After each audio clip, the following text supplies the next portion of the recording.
भारत ने कहा है कि पाकिस्तान ने सीमा पार आतंकवाद फैलाकर सिंधु जल समझौता यानी IWT इंडस वाटर ट्रीटी का उल्लंघन किया है। तजिकिस्तान में हुई एक बैठक में भारत ने पाकिस्तान पर यह आरोप लगाया है।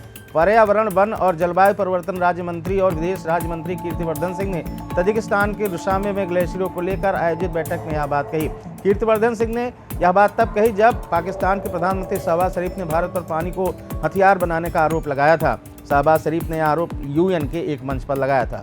शहबाज शरीफ ने कहा था कि उनका देश भारत को IWT रोकने की इजाज़त नहीं देगा। उन्होंने आरोप लगाया कि भारत लाखों लोगों की जान खतरे में डाल रहा है। कीर्तिवर्धन सिंह ने पाकिस्तान की इस हरकत की कड़ी निंदा की। उन्होंने कहा कि पाकिस्तान इस मंच को गलत इस्तेमाल कर रहा है।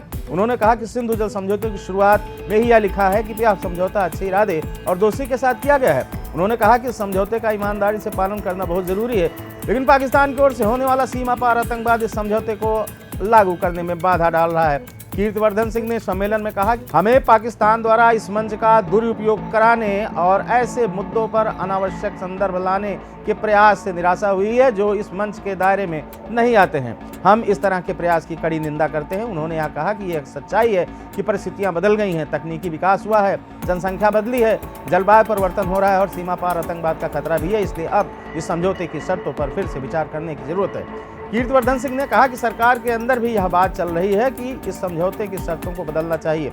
बहुत समय से यह माना जा रहा है कि यह समझौता भारत के हितों के खिलाफ है।